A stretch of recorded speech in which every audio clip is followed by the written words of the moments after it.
Welcome to Enjoy Fort Wayne. This episode is brought to you by the YLNI Farmers Market and highlights the 350 vendors that make up the #1 market in the state of Indiana. Today I'm talking to Sarah Trombley of Lunar Infusions. Sarah is the go-to for all things kombucha, and she will explain how she got started and what exactly is kombucha. Subscribe wherever you get your podcasts and be sure to hit the notification bell on YouTube so you know when we drop new videos. So today, Sarah Trombley will help us enjoy Fort Wayne.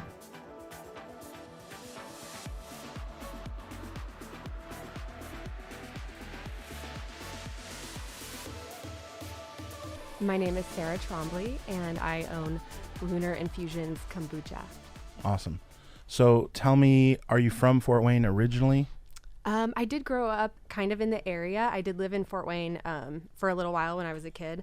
I ended up graduating from Columbia City High School. Okay. But I did live in other beautiful places for like 10 years. So I went to Ball State for college.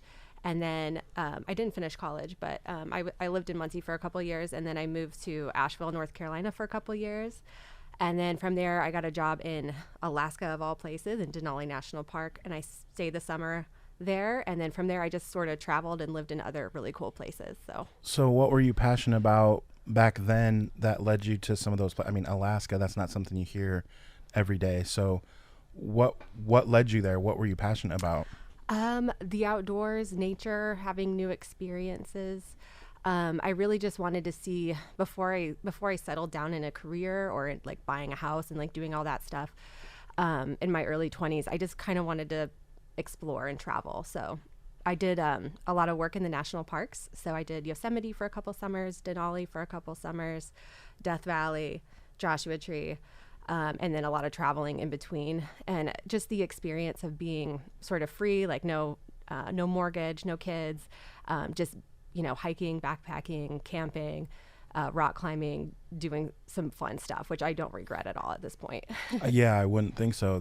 Sounds a lot of people listening would be like, oh, I've dreamed of doing that. And so they're living vicariously now through this. So, Yeah. Okay. So growing up, tell us about your family then. Big family, small family? Yeah, that is I don't want to give too much away, but yeah, I kind of came from a broken family. So for me, it was kind of easy to just like let go, like leave the nest and just be like, screw it, I'm going to travel. And Sure. So you think maybe if you had a cookie cutter life as a child that maybe you wouldn't have wanted to leave? Is that a fair assessment? Perhaps, I mean, it's hard to say, it right? is, because it's scary, like saying I'm going to go spend the summer in Alaska, or even when I moved out of Indiana at age 21 to Asheville, North Carolina, I think it would have been harder to let go in a way. For sure. Well, it's interesting then how some of life's lemons, what they do for us, and what they can produce later. And I definitely didn't know that situation, and it helps me kind of understand how things have worked out for you. So how did you end up back in Fort Wayne then, and when was that? I moved back in 2017. And part of the reason I moved back was because all my siblings were having children. So I had a bunch of nieces and nephews. And when I came back to visit one summer, I really felt like I wanted to be more of a part of their life. And then I did meet somebody on Tinder, and I moved back to pursue that relationship and to just be around family. So. Sure. So now let's fast forward to how did you...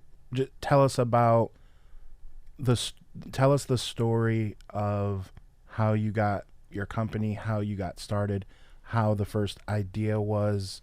Like, did it happen in one day that you thought of this, or take us through the process, all that? Okay. So I started fermenting stuff. So what I do is I make kombucha, which is a fermented tea. And I also do other fermented foods too. And when I lived in Asheville, I was at a friend's house, and she had brought home a bottle of GT's kombucha. This was like probably 2008 or something, before it became like really popular. But Asheville is a hippie town, so hippies drink kombucha. And I just was really intrigued by it. And I also had a book that about diet and health, and it had mentioned how fermented foods are really good for you, and it really piqued my interest. So I just started following some recipes for kombucha, and I started fermenting some other stuff too. And I just realized that I had a real knack for it. So, you know how we all have our skills. I also like to cook, and I'm a creative person. And I also like understanding how things work. So with fermentation, it is a bit of a science. So I kind of dove into the how is it working on a biological level, Sure. which is really fascinating. So with my creativity and just my kind of analytical side, it really just worked for me. So it always kind of was an idea, like maybe I could start my own brand, which seemed overwhelming at the time. But I kept, like whenever someone would come over to my house, I would share my kombucha with them, and they'd be like, wow, this stuff is better than what's at the store. And eventually people were buying it from me. Like instead of buying it at the co-op or whatever, they would come over and fill up their little jars or whatever. And eventually I had like so many kombucha jars around my apartment that I was like, okay, I really got to think about maybe making this a business. But I did, actually all this kind of happened when I lived in California. Even though I tried it in Asheville, I didn't really start making it until I lived in California. But I had a job that was paying well out there, so I didn't really put a lot of effort into it. But when I moved to Indiana, I kind of was like starting over. So I was like, I'm going to give this a shot. And I found a commercial kitchen where I could make stuff. It was the Cook Spring Kitchen here in Fort Wayne. And that's kind of like where people who are just starting a food business can go and try their recipes and use a real commercial facility. So you don't have to build your own. It's expensive to like build your own restaurant or commercial kitchen. So, Sure. so I started with small, with like 3 jars, like 3 2-gallon jars of kombucha. And I started selling it at the farmer's market, and I just grew it from there. So That's incredible. So did you think that you would have a like standalone spot to be selling it, and so was that the goal always, or you're just like, well, let the chips fall where they may? yeah. I mean, the dream has always been for it to be a legitimate business that can provide me with like an income and stuff. But I always knew I don't come from a family of entrepreneurs. Obviously, I didn't go to business school. I didn't even finish college, so I didn't know how to start a business. So my plan was start small and just grow it organically. And I know from living in like California and Asheville, just how they're a little bit more health conscious there than here. But I feel like the trends always kind of start in those places, and then they catch on in places like the Midwest. Sure. So I figured eventually it would catch on here, and maybe I could be part of help shape the culture around health and better foods. Brewhound Bus is your chance to visit all the scenes you want to check out, from breweries to wineries and nightlife. Book your tour with Brewhound Bus. Go to brewhoundbus.com, let us pick you up from your house, and drop you off home safely. Grab 12 of your friends and bring your own cooler on board. Book your next bachelor or bachelorette party, birthday, or friends night out with Brewhound Bus. Check out the weekday specials as well, only at brewhoundbus.com. What piece of advice could you give? Let's say I was someone right here in front of you that was interested in starting my own business. What would you say to me right now? I would say it's definitely like go for it, but also just know that it's not easy, and you have to really, really want it. You've got to really sacrifice. And I have a passion for what I do, and I feel like for me that's what's helped carry my business. Like if I wasn't completely obsessed and passionate with kombucha and fermented foods, I don't think I would have had the endurance to do what it takes to actually execute. Also, it doesn't matter what your business is. Like if it's based on a passion, that's great. As at the end of the day, you not only have to be passionate about your product or service, but you have to be passionate about running a business, because there's so much more than just the product. Like making kombucha is only a small part of what I do. There's marketing, there's the bookkeeping, there's, strategizing, research. Like there's so much that goes into it. And a lot of problem solving. The more I grow, the bigger that I get, the more problems come up. And you have to, I think, enjoy tackling problems as they come. Like, okay, here's an issue and how am I going to solve it? And just being able to ride through that on a daily basis. Sure. Yeah. So there's questions that I ask about Fort Wayne to everyone that sits in that seat. And they are, what is something that you love to do in Fort Wayne when you're not enthralled in your business? Like, what's something that is key to Fort Wayne? Like, Ziffel's Ribs is only in Fort Wayne. You're not going to go to Cincinnati or California or Asheville, right? So what is something that you enjoy doing in Fort Wayne? And it could be even that you want to give a shout out to a local business or a local thing or whatever it is. But what's something that comes to mind when I say, what's something in Fort Wayne that you enjoy? Honestly, there's a few things.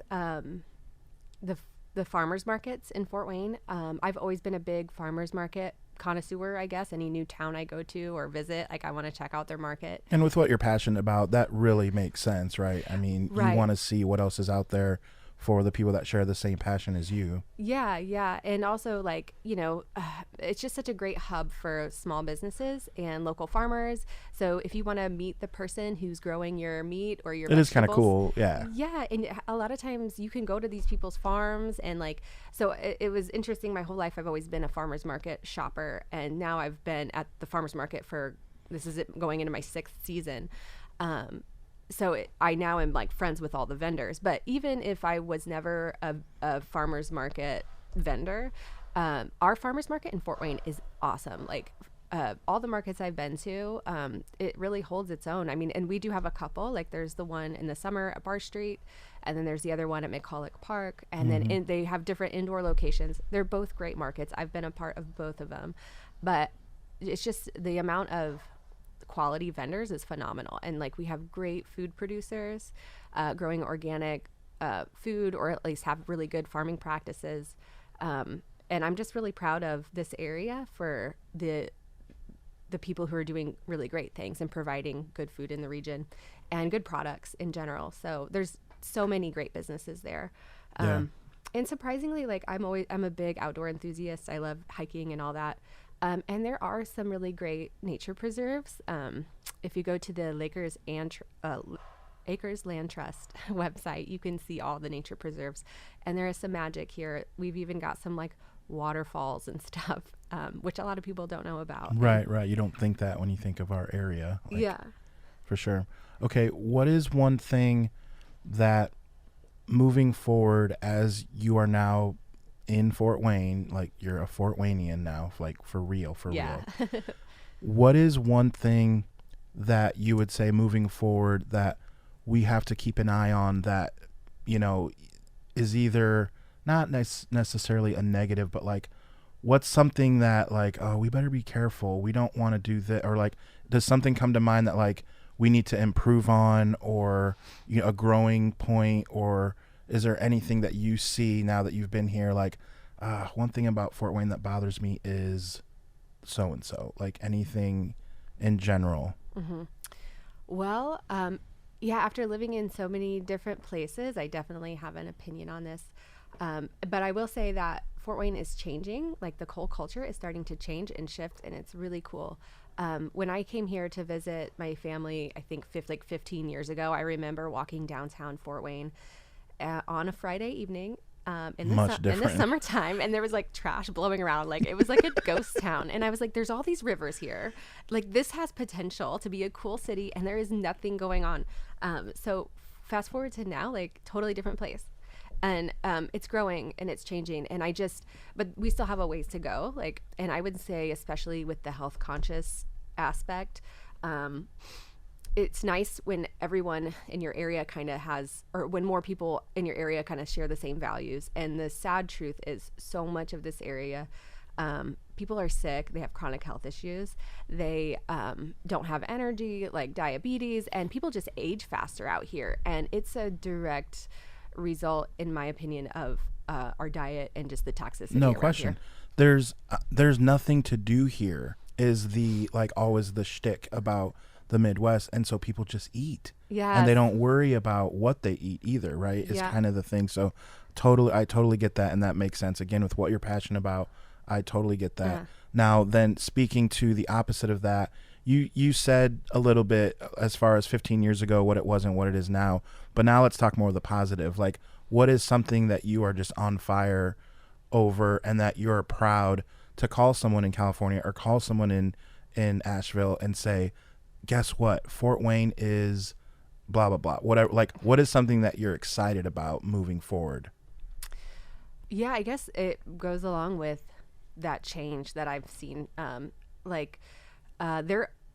We actually have a really good, craft beer scene. Like, there's really good quality. People are doing quality things here. The farmers market, again, like there's really good food and produce, and yeah, so much is happening, like with the whole Electric Works project. Like when I go down to the Landing, when I go down to Electric Works, Promenade Park, there's all this development around here that Fort Wayne's starting to feel like a bigger city, and it's cool and it's nice, and it is a nice place to live. The vibe is completely different over the last even 3 to 4 years, let alone 15, right? Yes. And so I'm definitely proud of that. And I think Fort Wayne's coming into holding its own as a great place to live. And honestly, too, people are nice here. Like Midwesterners are nice. Like we're good people. Right. Stick with us. We're good. Yeah. So, okay, just a couple more questions. One is you are right now a walking commercial for yourself. So let us know where you are, where we can grab your stuff. The link will be in the show notes and all that, your links and all to this, but just say your spiel so that we have it. Okay, sure. So for people who don't know what kombucha is, it's a fermented tea drink. So it's kind of made similar to like beer and wine, except it's non-alcoholic. It kind of has the taste of maybe a hard cider. It's got that fermented flavor because there is yeast in it, just like in beer and wine. But it's more tart. It's a little bit sweet just to kind of temper the tartness. And it's definitely tart. It's carbonated and refreshing. And for some people, they love it right away. If you're a picky eater or somebody who eats, is used to more sugar or sweet, like it might be an acquired taste. She means me, guys. We're going to have to get you more samples. Okay. I tried a sample at Electric Works and I thought it would be sweeter, and it just took me by surprise a little bit. But my buddy Alex, and he gets it all the time, and him and his wife are more health conscious, and he was like, "Ooh, I got to get a sample, or I got to buy some real quick." And he did, and he loved it. Yeah. People who like kombucha they love it. For sure. It's good quality. But yeah, so it's basically, I think of it, although it does have some health benefits, like it's good for gut health, it's probiotic. I don't like to focus on that. It's a drink alternative. So when you're like, I'm thirsty, I need something refreshing, instead of going for a Pepsi or a juice or whatever fake flavored, fake Gatorade sugar. or all that like stuff. Yeah, like kombucha is completely natural. It's got natural antioxidants, it's got natural electrolytes and all these other things that are good for you. So you can just swap it and you're actually consuming something that's good for you. And in that vein, I do fermented foods like different types of sauerkraut, kimchi, and all this stuff. It stays in the refrigerator because it's not pasteurized. So long as it's in the refrigerator, it's not going to, it slows the fermentation, but it still has all that living goodness in it. So most sauerkraut that people are used to it's been pasteurized, so it's like shelf stable, but it's also like not a living food anymore. It's no probiotics or anything.